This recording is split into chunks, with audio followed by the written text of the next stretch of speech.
Toute décision a deux valeurs. Ce que l'on en fait et le prix à payer. Bonjour.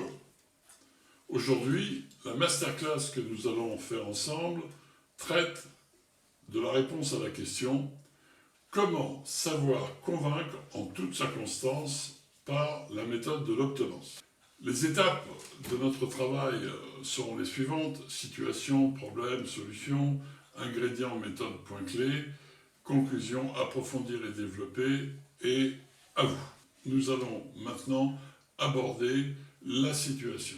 Aujourd'hui, après 50 ans de carrière, 20 ans sur le terrain, 30 ans en enseignement et formation professionnelle, 10 ans de recherche et mon doctorat, je peux vous proposer l'analyse suivante. La situation de la vente et la négociation, et les relations humaines en général, permettent de porter une réponse à la question « mais de quoi s'agit-il » Eh bien, nous avons aujourd'hui autant de méthodes que de situations.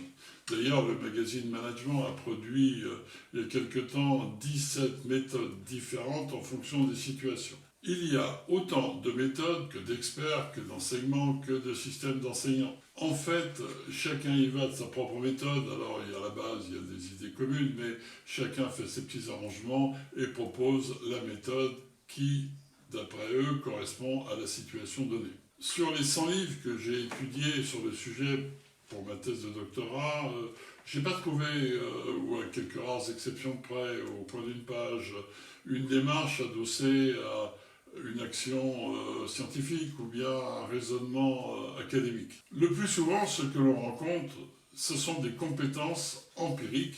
C'est ce qu'on appelle, dans le jargon, la formation sur le tas. Et dernier point, et aussi très important, c'est que la capacité d'obtention de l'accord, de négociation, de conviction, on l'obtient que chez des gens par rapport à leur métier et exclusivement par rapport à leur secteur d'activité. Le problème qui s'offre à nous, à vous, est le suivant. Aujourd'hui, vous occupez vos fonctions, vous en touchez un salaire, vous activez votre professionnalisation par vos compétences techniques. Mais vous êtes limité dans votre action par vos incompétences comportementales. C'est la même chose que l'on rencontre pour le recrutement. Point de vue technique, le CV, tout ça, ça va. Mais les compétences comportementales vous font échouer. Mais on ne vous le dit pas. D'ailleurs, au moment de la fin du contrat, en cas de licenciement, on ne le dira pas non plus. En fait, ce que l'on rencontre le plus souvent, c'est des gens qui disent « je n'aime pas la vente, je n'aime pas vendre, je ne veux pas être vendeur, je ne veux pas être vendeuse, je ne sais pas me vendre. Par contre, j'aime bien obtenir un accord. » Alors, on va proposer une solution.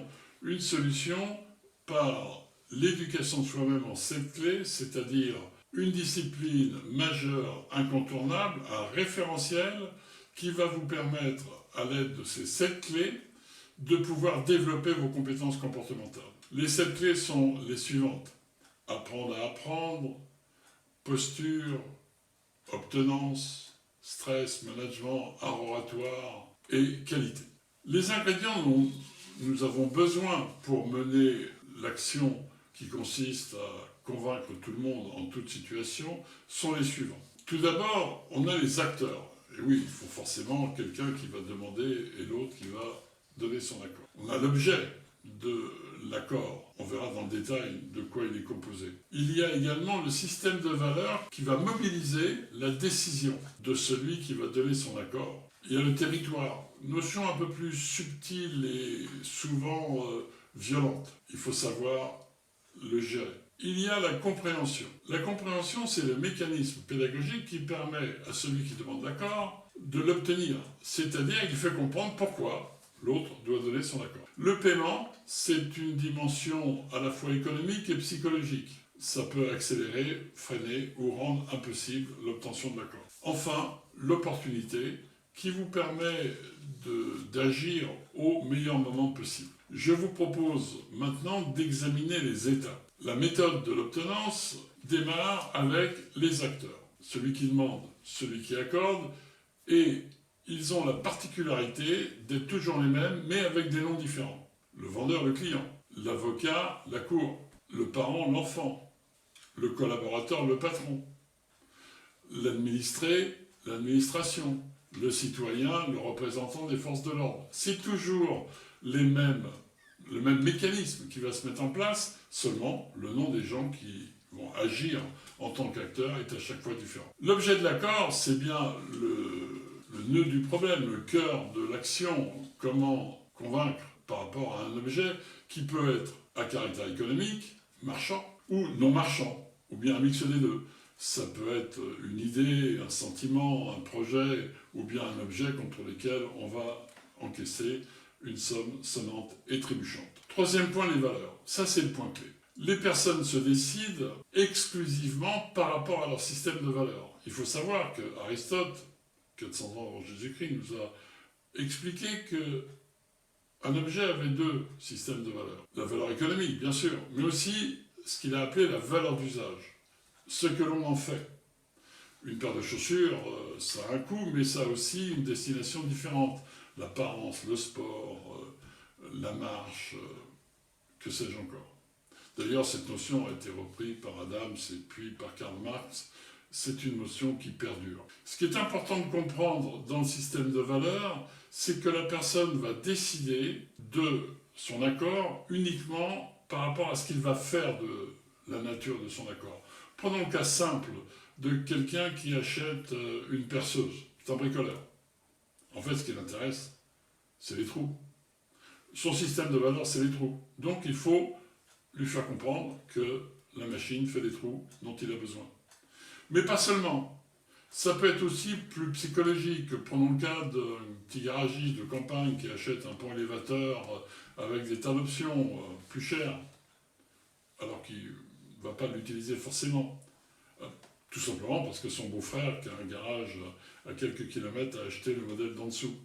Donc, le système de valeurs, ce sont des ressorts qui permettent d'obtenir l'accord et la décision en sa faveur. La notion de territoire, le quatrième point, nous vient tout droit de MacLean, c'est le cerveau reptilien. Vous savez, ce cerveau qui manage les automatismes, l'instinct de survie, la notion de sécurité, et tout le monde a besoin d'un territoire. Et donc, le territoire, c'est quelque chose de simple à comprendre, c'est physique, c'est psychologique, c'est affectif, c'est moral. Mais ça peut être très violent. Vous connaissez tous dans l'actualité ces cas où, à Lille par exemple, un artisan a égorgé son voisin d'un coup de couteau pour une histoire de fourgonnette mal garée. C'est l'histoire de ce VTC qui s'est fait poignarder dans une file d'attente de lavage. C'est l'histoire de ce père de famille qui est mort sur un parking de supermarché parce qu'il avait pris la place prétendument réservée par quelqu'un d'autre. Donc il faut tenir compte de ce territoire. Je vais prendre un exemple.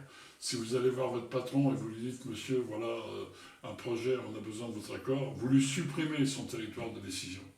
Alors que si vous venez avec 2 documents ou 3 en disant « Voilà, nous avons réfléchi, voilà les propositions », et ceci pour vous permettre de prendre une décision éclairée, on vous laisse faire votre choix. Là, au contraire, vous construisez son territoire de décision.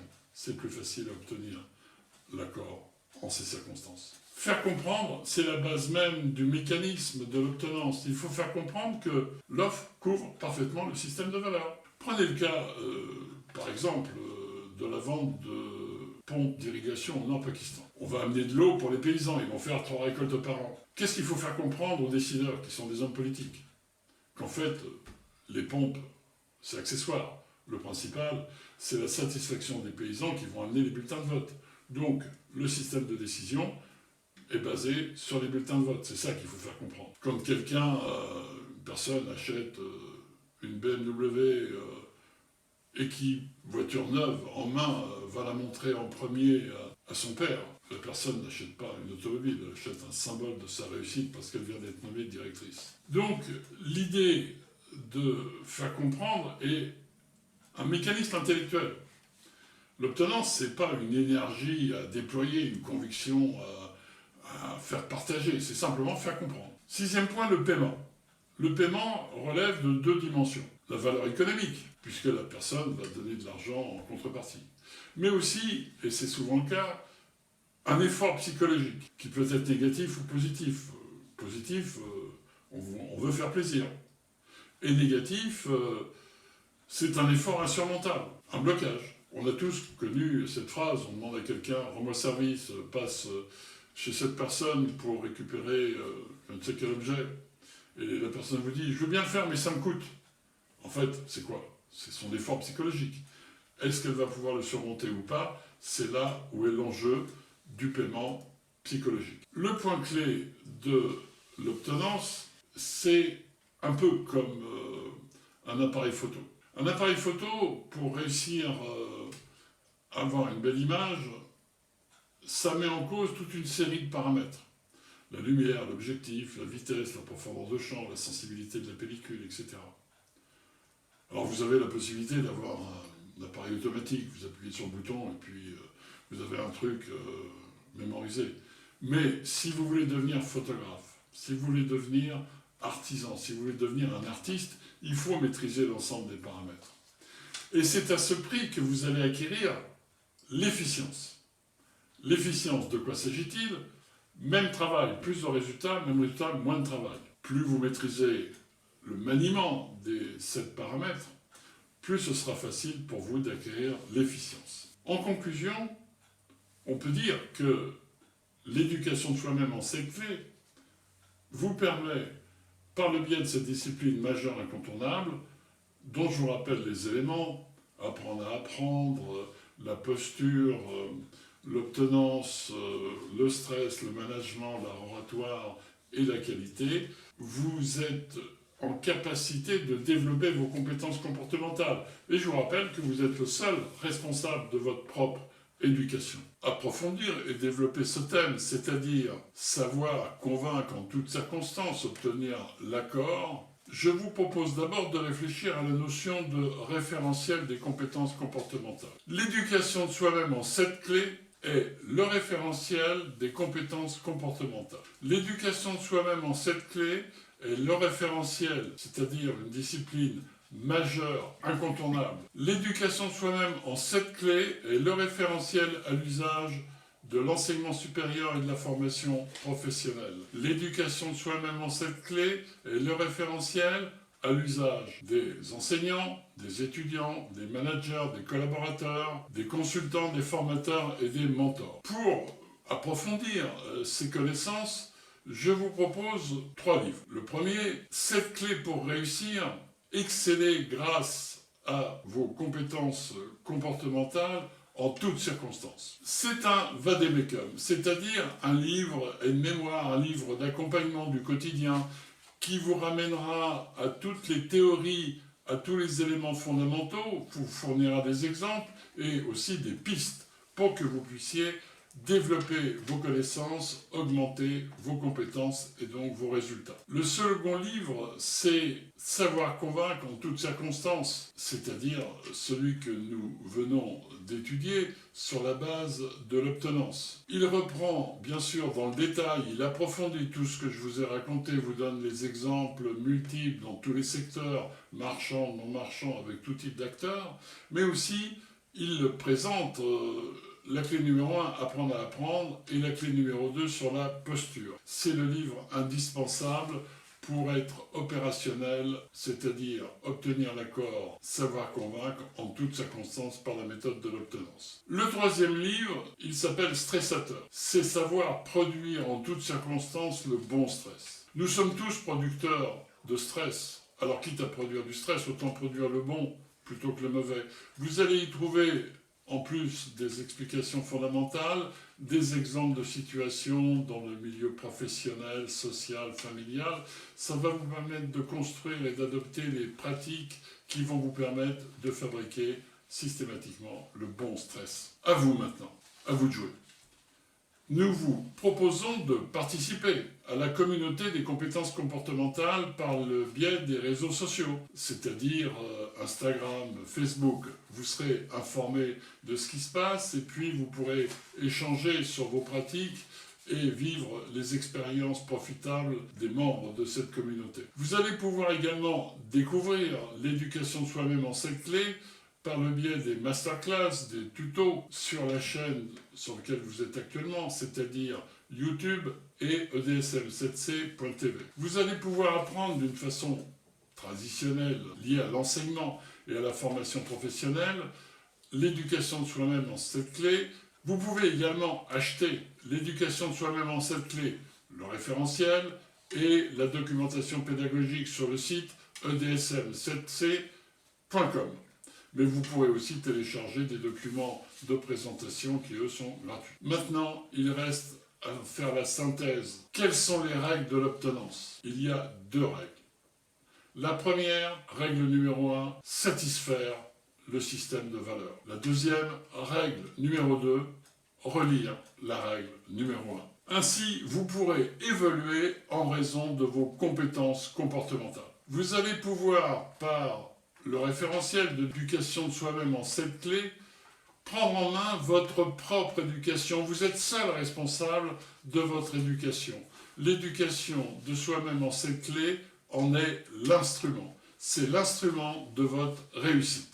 Il ne me reste qu'à vous souhaiter le meilleur, surtout de vous conseiller de prendre soin de vous et de formuler le souhait. Portez-vous bien. Merci, à bientôt.